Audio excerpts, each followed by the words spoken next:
मेरे प्यारे विद्यार्थियों, red climax study math channel पर मैं गौरव यादव आप लोगों का बहुत बहुत स्वागत अभिनंदन वंदन करता हूं।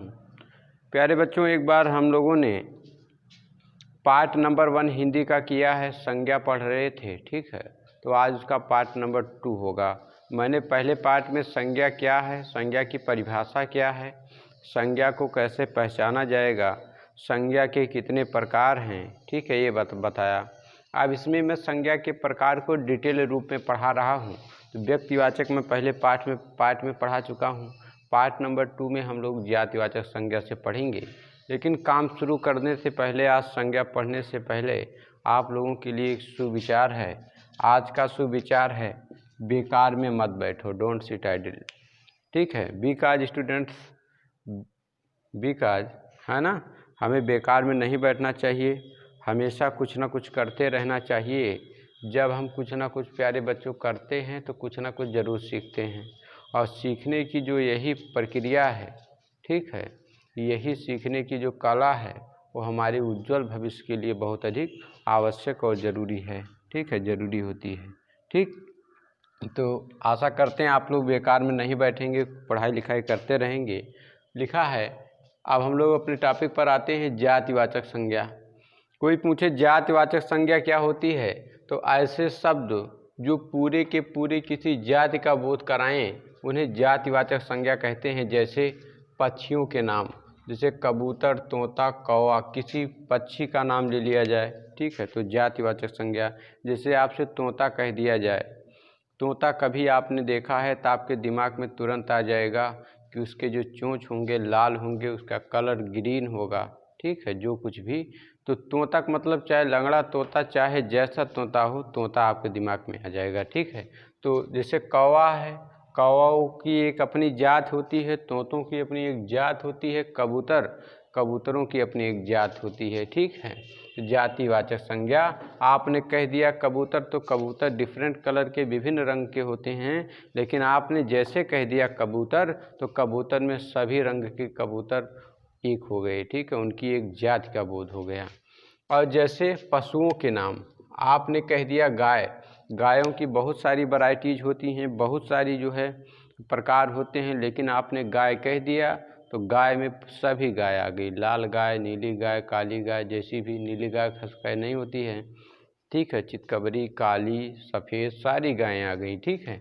और जैसे भैंस, ठीक है, बकरी, कुछ भी आपने कह दिया, चाहे जैसी नस्ल हो, चाहे जितने पर आपने कह दिया बकरी, बकरी बहुत सारी प्रकार हैं, बहुत सारी नस्लें हैं, लेकिन आपने बकरी कह दिया तो बकरी मतलब बकरी जात, पूरी जात का बोध हो गया, ठीक है। जैसे वस्तुओं के नाम, आपने मेज कह दिया, अब मेज चाहे वो फाइबर का हो, ठीक है, लकड़ी का हो, किसी का भी हो, लेकिन मेज, मेज की अपनी एक जात हो गई, ठीक है, कि उसमें 4 पैर होंगे, आपको कह दिया जाए मेज, ठीक है, तो आपके दिमाग में तुरंत एक इमेज बन जाएगा कि मेज होगा जिसके ऊपर सोया नहीं जाएगा, कुछ रख कर लिखा पढ़ा जाएगा, है ना, कुछ रख कर उस पर लिखा पढ़ा जाता है, उस पर सामान रखा जाता है, कुछ ना कुछ, ठीक है। और जैसे आपसे कह दिया जाए घड़ी, ठीक है, तुरंत आपके दिमाग में आ जाए दीवार घड़ी या कोई भी घड़ी, है ना। घड़ी का मतलब समय बताएगा, जितनी भी समय बताने वाली चीज़ें हैं, सस्ती हो महंगी हो, ठीक है, कि अट्रैक्टिव हो ना हो, चाहे जैसी भी हो, जातिवाचक संज्ञा। जैसे कुर्सी है, सड़क है, आदि। संबंधों के नाम, भाई, जैसे भाई बहन, माता पिता, दादा दादी, चाचा चाची, है ना, ये सारी चीज़ें। भाई कह दिया गया तो दुनिया में ही नहीं का आप एक भाई, दुनिया के जितने भी भाई हैं सबका बोध हो गया। कह दिया जाए कि बहन, है ना, तो बहन जितनी भी दुनिया में सबकी बहन है, सबको बोध हो गया। माता कह दिया जाए, पिता कह दिया जाए, पिता कह दिया जाए तो तुरंत दिमाग में आ जाना चाहिए कि आपके पिता सबके पिता, ठीक है। मतलब पिता का मतलब जो किसी, जिसका एक पुत्र हो, है ना, तो पिता कह दिया जाए सब उसमें आ गए, पुत्र कह दिया जाए, बेटी कह दिया जाए, ये सब जातिवाचक संज्ञा, है ना। कार्य या अधिकारियों के नाम, जैसे कुम्हार है, लुहार है, सोनार है, अफसर है, पुलिस है, ठीक है, चोर है, चित्रकार है। अब कह दिया जाए चोर, चोर का मतलब, अब भाई चोर चाहे जेब कतरा हो, चाहे ज़्यादा सामान चुराने वाला हो, ठीक है, कार चोरी करने वाला, कोई भी चोर, चोर कह दिया तो चोर का मतलब सारे चोर आ जाएंगे।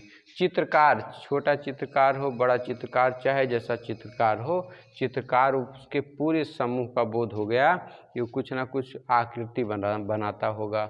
पुलिस कह दिया जाए, ठीक है, किसी भी प्रकार की पुलिस हो, UP police, Delhi police, Haryana police, कहीं की अमेरिकन पुलिस, कहीं पुलिस, पुलिस का मतलब पुलिस हो गया, सारी जाति का बोध हो गया, है ना। उसी प्रकार से प्राकृतिक आपदाओं के नाम, जैसे भूकंप कह दिया जाए, ठीक है, चाहे जो भूकंप का मतलब, ठीक है, आंधी, चक्रवात, बाढ़, सूखा, मतलब किसी भी प्राकृतिक घटना का नाम अगर दिया है और पूछा जाए किस प्रकार की संज्ञा, तो आप बताएंगे जातिवाचक संज्ञा। ठीक, प्यारे बच्चों, आशा करते हैं समझ में आ गया होगा जातिवाचक संज्ञा। अब हम लोग इसके बाद आगे पढ़ेंगे, तीसरी संज्ञा पढ़ेंगे जिसका नाम है समूहवाचक संज्ञा। तो देखिएगा, कह रहा है आगे तीसरी है समूहवाचक संज्ञा। समूहवाचक संज्ञा क्या है? ऐसी संज्ञा जिससे किसी समूह आदि का बोध हो उसे समूहवाचक संज्ञा कहते हैं। जैसे झुंड है, दल है, चाबियों का गुच्छा है, अंगूर का गुच्छा, भीड़, गुलदस्ता, कक्षा, मंडल, सेना आदि। अब झुंड किसी एक व्यक्ति का बन नहीं सकता। झुंड जैसे ही कहा जाए आपसे, आपके दिमाग में आ जाएगा भाई एक ही प्रकार की कई चीज़ें होंगी, ठीक है। जैसे दल कह दिया जाए, किसी चीज़ का दल, है ना, तो दल में कई चीज़ें, दल किसी एक व्यक्ति का नहीं हो सकता, दल का मतलब एक समूह का बोध हो जाएगा। चाबियों का गुच्छा, जैसे ही गुच्छा शब्द आपके दिमाग में आएगा आप जान जाएंगे किसी वस्तु का समूह, ठीक है। अंगूर का गुच्छा आप जान जाएंगे समूहवाचक संज्ञा। भीड़ कोई एक व्यक्ति लगा सकता क्या? नहीं, यहाँ भी जैसे ही कहा जाए भीड़, आपके दिमाग में चीज़ें आ जाएंगी, लोगों का समूह। गुलदस्ता, फूलों का समूह। कक्षा में बच्चों का समूह। मंडल या मंडली, ठीक है, ये भी समूह। सेना किसी एक व्यक्ति की नहीं होती है, सेना में ढेर सारे लोग होते हैं, समूहवाचक संज्ञा। ठीक, तो आशा करते हैं समूहवाचक समझ में आया होगा। चौथा है द्रव्य या पदार्थवाचक संज्ञा। ऐसी वस्तुएं जिन्हें मापा और तौला जा सके उन्हें द्रव्य या पदार्थवाचक संज्ञा कहते हैं। जैसे दूध है, दही है, तेल है, सोना है, चांदी है, हीरा, मोती, लोहा, पानी आदि है। इन सारी चीज़ों से प्यारे बच्चों बहुत सारी चीज़ें बनाई जा सकती हैं, ठीक है, इसलिए इनको पदार्थ या द्रव्यवाचक संज्ञा कहा जाता है। भाववाचक संज्ञा, ऐसी संज्ञाएं जो किसी वस्तु, व्यक्ति व स्थान के गुणधर्म, स्थिति या दशा को बोध कराएं उन्हें भाववाचक संज्ञा कहते हैं। जैसे बुढ़ापा एक भाव होता है, ठीक है, बचपना, है ना, जैसे बुढ़ापा हो गया, बचपन हो गया, ठीक है, बचपन पूछ लिया जाए, ठीक है, या जवानी हो गया, ये सब क्या है?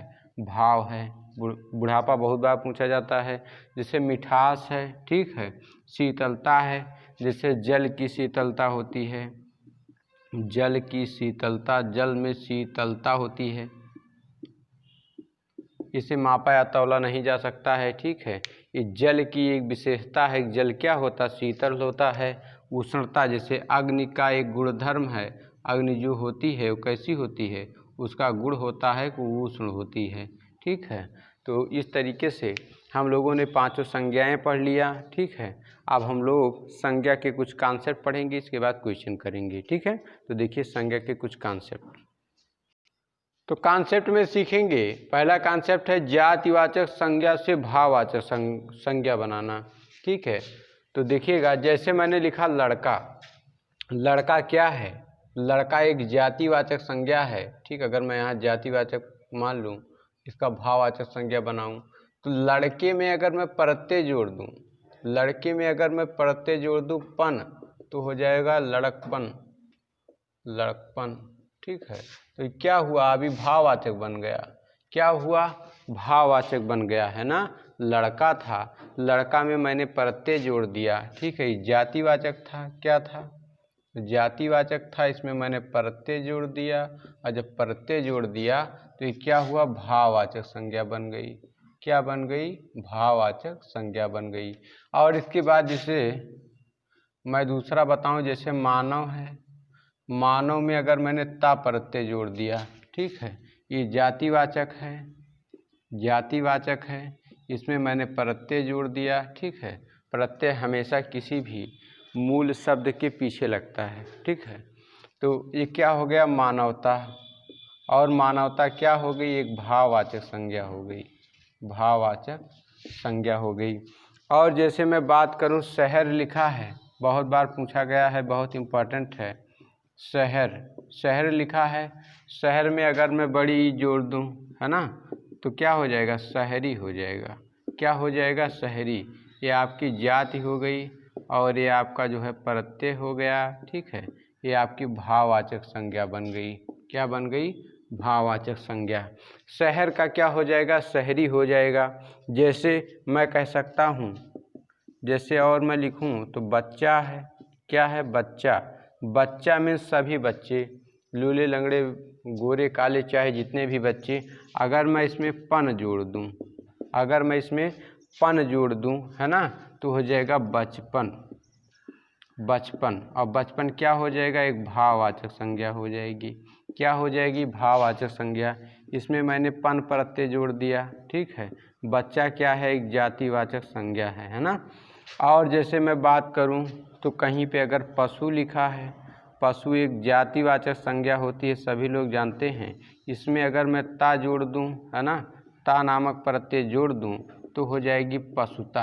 अब पशुता क्या है, पशुता एक प्रकार का भाव है।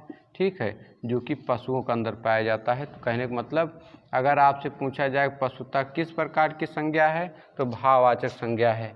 जैसे आप कह सकते हैं स्त्री, स्त्री एक क्या है, एक जातिवाचक, एक जातिवाचक शब्द है। और अगर इसमें मैं त्वा जोड़ दूं तो क्या हो जाएगा, स्त्रीत्व हो जाएगा। स्त्रीत्व क्या हो जाएगा, गुणवाचक संज्ञा हो जाएगी। ठीक है, तो इस प्रकार से मेरे प्यारे विद्यार्थियों, आपने सीखा कि जातिवाचक संज्ञा में अगर कोई प्रत्यय जोड़ दिया जाता है तो जातिवाचक संज्ञा किस में बदल जाती है, भाववाचक संज्ञा में। इतने मैंने ढेर सारे एग्जाम्पल आपको दे दिए। आशा करते हैं आप लोगों को ये चीज़ें समझ में आ गई होंगी। ठीक है, और आप लोगों को अच्छा लग रहा होगा। ठीक है, अब हम लोग कुछ और कॉन्सेप्ट देखेंगे। अब हम लोग सीखेंगे सर्वनाम से भाववाचक संज्ञा बनाना, है ना। तो आप लोग जानते हैं सर्वनाम किसे कहते हैं, संज्ञा के स्थान पर प्रयुक्त होने वाले सर्वनाम, प्रयुक्त होने वाले शब्द को ही सर्वनाम कहा जाता है। जैसे सीता एक अच्छी लड़की है, सीता कक्षा 6 में पढ़ती है, सीता डेली विद्यालय जाती है। सीता को लाल रंग पसंद है, तो आप कह सकते हैं सीता एक अच्छी लड़की है, वह प्रतिदिन स्कूल जाती है, उसको लाल रंग पसंद है। तो वह और उसके जो आपने लगा दिया, ये सर्वनाम होंगे। आगे हम लोग सर्वनाम का चैप्टर ही पढ़ेंगे। तो चलिए यहाँ एग्जाम्पल बताते हैं कि अगर कोई सर्वनाम दिया हो और सर्वनाम से हमें भाववाचक संज्ञा बनानी हो। जैसे एक सर्वनाम है निज, निज में अगर प्यारे बच्चों हमने प्रत्यय लगा दिया ता, तो हो गया निजता। निजता माने स्वयं का, अपना, है ना। जैसे दूसरा सर्वनाम आप लोग जानते हैं, अपना एक सर्वनाम होता है। अगर मैं इसमें पन प्रत्यय लगा दूं तो बन जाएगा अपनापन। क्या बन जाएगा, अपनापन बन जाएगा। और अपनापन क्या होता है, एक भाववाचक संज्ञा होती है। ठीक है, अगर आपसे पूछ लिया जाए, अगर आपसे कह दिया जाए, ठीक है, अपनापन हो गया। जैसे हम है, जैसे है हम, ठीक है, जैसे, तो इस प्रकार से हम लोगों ने सीखा सर्वनाम से भाववाचक संज्ञा बनाना। अब हम लोग सीखेंगे विशेषण से भाववाचक संज्ञा बनाना। किससे, विशेषण से। अब हम लोग सीखेंगे विशेषण से भाववाचक संज्ञा बनाना। विशेषण किसे कहते हैं, ऐसे शब्द जो संज्ञा और सर्वनाम की विशेषता बताते हैं, उन्हें विशेषण कहते हैं। जैसे मैंने एक विशेषण शब्द ले लिया मोटा। ठीक है, मोटा, इसका एग्जाम्पल जैसे लूँ तो मोटा लिखा है, अगर मोटा में मैं प्रत्यय ई, बड़ी ई लगा दूँ तो हो जाएगा मोटाई, है ना। और मोटाई क्या हो गया, एक भाववाचक संज्ञा हो गई। जैसे मैं एक शब्द ले लूँ लंबा, लंबा, है ना, लंबा में बड़ी प्रत्यय लगा दूँ तो हो जाएगा लंबाई। और लंबाई क्या होता है, एक भाववाचक संज्ञा होती है। ठीक है, जैसे मैं और कह सकता हूँ, और अगर मैं एग्जाम्पल लूँ, मैं कह सकता हूँ गर्मी। क्या कह दूँ? गर्मी कह दूँ। इसमें आहट प्रत्यय लगा दूँ, आहट, तो हो जाएगा गर्माहट। गर्माहट, गर्माहट हो जाएगा। क्या हो जाएगा? गर्माहट हो जाएगा। और गर्माहट क्या है? एक प्रकार की भाववाचक संज्ञा है। जैसे आप कह सकते हैं चौथा, जैसे काला। काला में अगर आप पन लगा दें, है ना, पन प्रत्यय लगा दें तो हो जाएगा कालापन। और कालापन क्या होता है? एक भाववाचक संज्ञा होती है। उसी प्रकार से आप कह सकते हैं गोरा, और गोरा प्लस पन अगर लगा दें तो हो जाएगा गोरापन। तो अगर आपसे पूछ लिया जाए गोरापन में कौन सी संज्ञा है, तो आप बताएंगे क्या है? भाववाचक संज्ञा है। ठीक है। अब इसके हम लोग कुछ और कॉन्सेप्ट पढ़ते हैं। ठीक है प्यारे बच्चों, एक नोट लिखिएगा। संज्ञा, सर्वनाम और विशेषण में प्रत्यय लगाने पर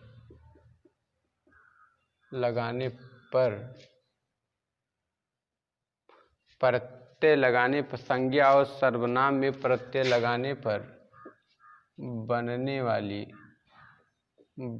वाली भाववाचक संज्ञा को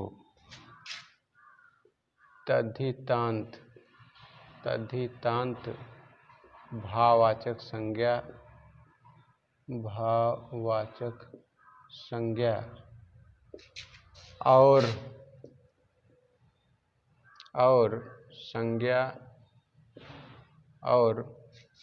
संज्ञा सर्वनाम और विशेषण में प्रयुक्त प्रत्यय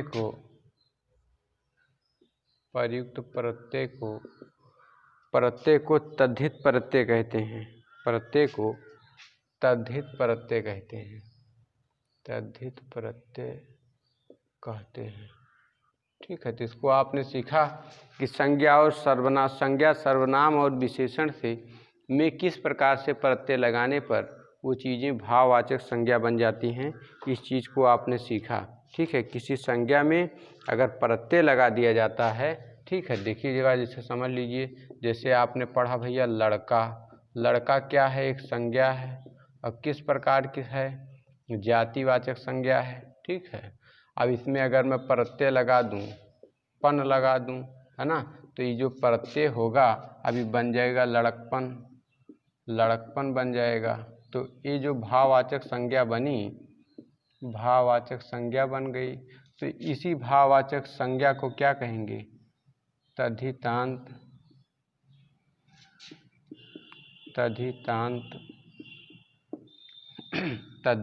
भाववाचक संज्ञा कहेंगे।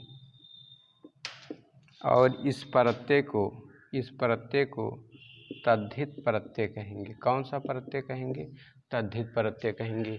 ये तो मैंने संज्ञा का उदाहरण दे दिया। अब अगर सर्वनाम का उदाहरण देखना चाहें तो जैसे मैंने कह दिया अपना। ठीक है। इसमें मैंने लिख दिया पन, तो बराबर हो जाएगा अपनापन। तो अपना एक सर्वनाम है। क्या है? सर्वनाम है। और सर्वनाम में क्या लगा? प्रत्यय लग गया। ठीक है। क्या लगा? प्रत्यय। और क्या बन गई? भाववाचक संज्ञा बन गई। तो इस भाववाचक संज्ञा को तद्धितांत भाववाचक संज्ञा कहेंगे।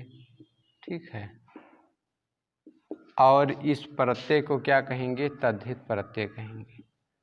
ठीक है। अब अगर मैं विशेषण का उदाहरण लूँ, विशेषण जैसे मैंने ले लिया लंबा, इसमें ई प्रत्यय लगा दिया तो बन गया लंबाई। ठीक है। भाववाचक संज्ञा बन गई। तो इसको जो है तद्धितांत भाववाचक संज्ञा कहेंगे। और इस प्रत्यय को तद्धित प्रत्यय कहेंगे और इस शब्द क्या है आपका विशेषण है।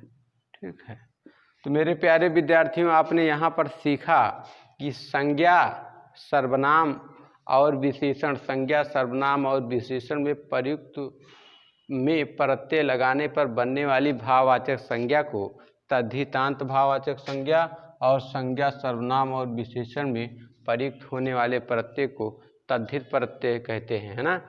और उसके आपने एग्जाम्पल देखी। ठीक है, अब हम लोग आगे इसकी कुछ और कॉन्सेप्ट पढ़ते हैं।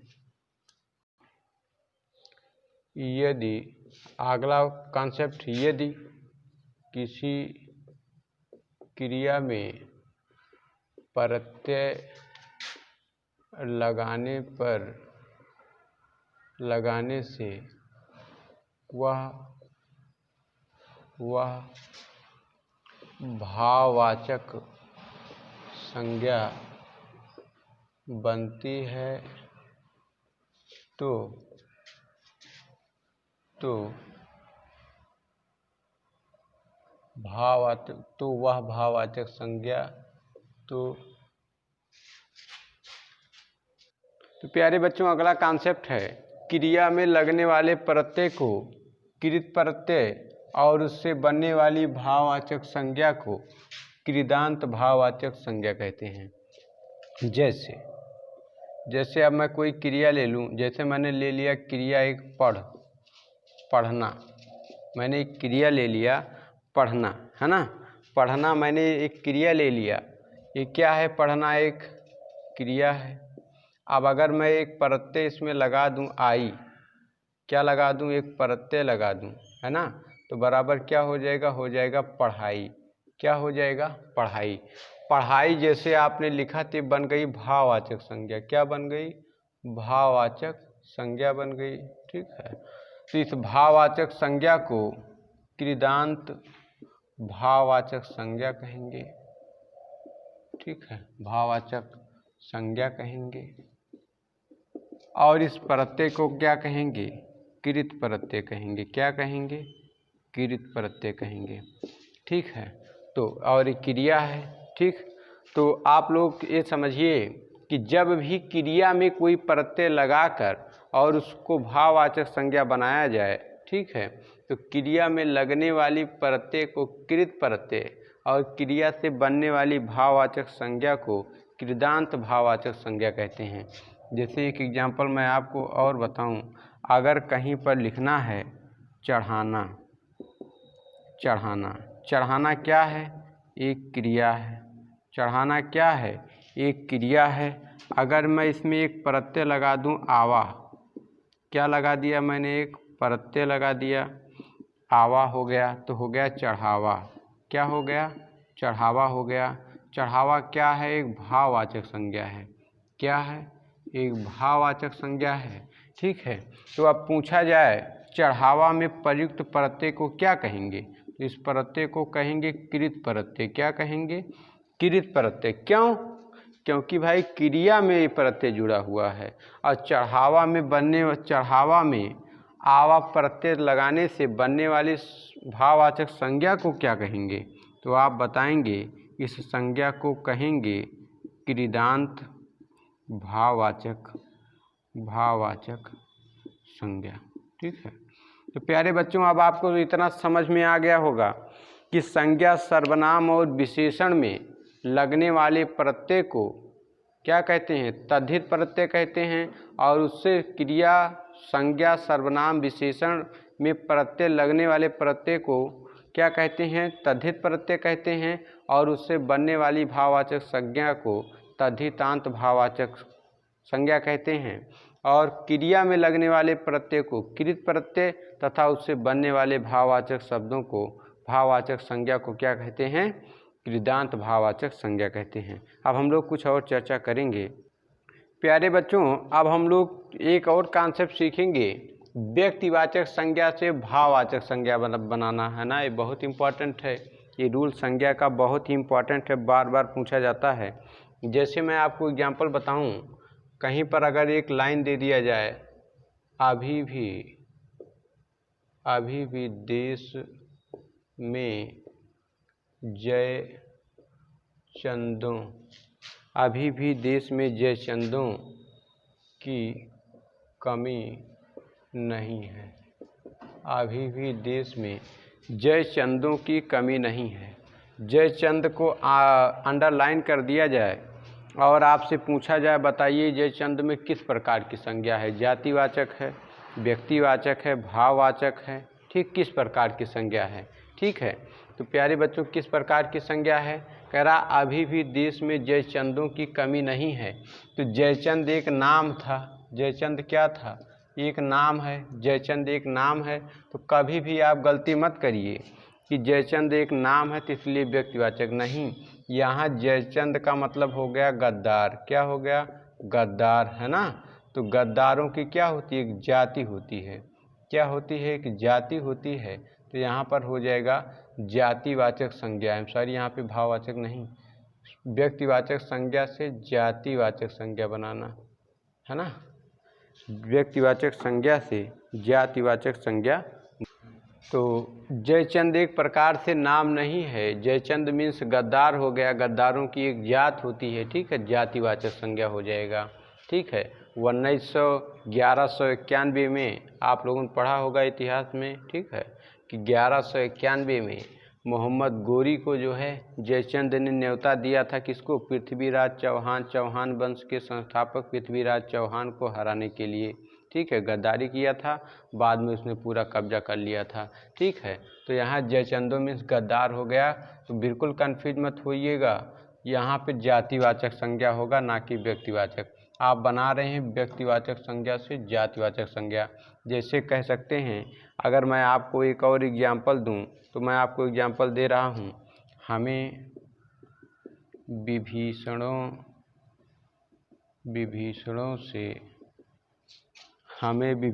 से दूर रहना चाहिए, दूर रहना चाहिए।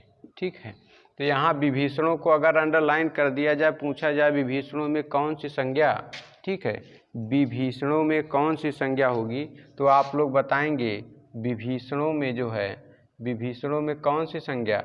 यहाँ भी विभीषण मतलब जो है व्यक्तिवाचक आप नहीं बताएंगे, जातिवाचक बताएंगे।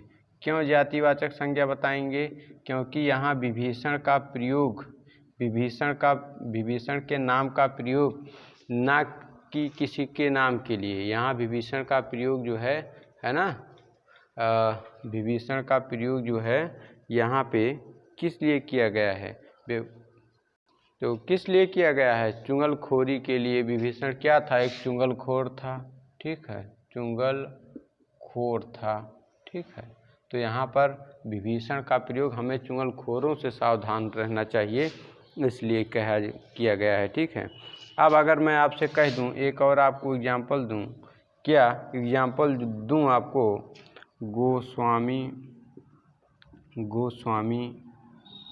जी ने रामचरितमानस की रचना की। ठीक है, यहाँ गोस्वामी जी को अंडरलाइन कर दिया जाए और पूछा जाए कौन सी संज्ञा।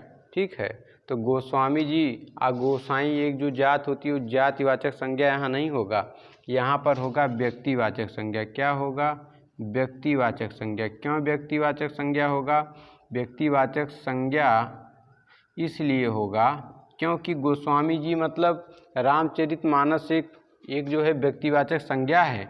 रामचरितमानस पूछा जाए व्यक्तिवाचक संज्ञा, क्योंकि एक पुस्तक का नाम है और इस पुस्तक की रचना गोस्वामी जी मतलब गोस्वामी तुलसीदास जी ने की, तो व्यक्तिवाचक संज्ञा हो जाएगा। समझ में आ रहा होगा।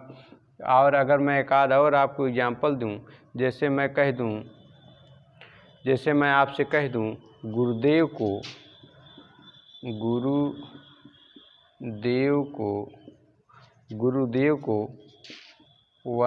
1913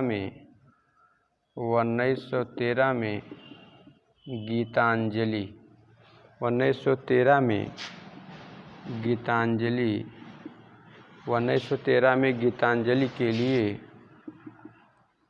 लिए नोबल पुरस्कार मिला, है ना। तो यहाँ पर अगर गुरुदेव को अंडरलाइन कर दिया जाए, पूछा जाए इसमें कौन सी संज्ञा, ठीक है, तो गुरुदेव यहाँ पे नहीं गुरु। अच्छा आप लोग प्यारे बच्चों बताइए गुरु किस प्रकार की संज्ञा, गुरुओं की एक जात होती है ना, तो जातिवाचक संज्ञा। तो यहाँ गुरुदेव का मतलब जो है कौन, रविन्द्रनाथ टैगोर। कौन हो जाएंगे, रविन्द्रनाथ टैगोर हो जाएंगे। ये पार्टिकुलर नेम है तो क्या हो जाएगा, व्यक्तिवाचक संज्ञा।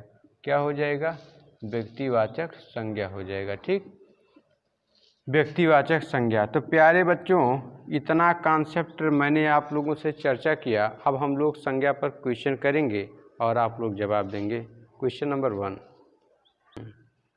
प्यारे बच्चों तो हम लोगों ने संज्ञा पढ़ा, संज्ञा क्या है, ठीक है, और संज्ञा के प्रकार कितने हैं, सारे पाठ को हम लोगों ने डिटेल में पढ़ा, ठीक है। संज्ञा में कुछ कॉन्सेप्ट थे, उन कॉन्सेप्ट को हमने पढ़ा। अब संज्ञा पर आधारित जितने भी प्रश्न अभी तक परीक्षाओं में पूछे गए हैं, ठीक है, 30-40 प्रश्नों का हम लोग एक प्रश्नोत्तरी करेंगे, लेकिन उसको पार्ट नंबर 3 में करेंगे। रेड क्लाइमैक्स स्टडी के चैनल के डिस्क्रिप्शन में जाएंगे तो वहाँ पे लिंक दी हुई है, ठीक है। तो हिंदी की प्लेलिस्ट में आप जाएंगे तो लाइन से सारे वीडियोज आपको मिल जाएंगे, ठीक है, कोई घबराने वाली बात नहीं। तो इसके पार्ट नंबर 3 में हम लोग जो है प्रश्न करेंगे। तो इस वीडियो को देखने के लिए प्यारे बच्चों नमस्कार, बहुत बहुत आप लोगों को धन्यवाद।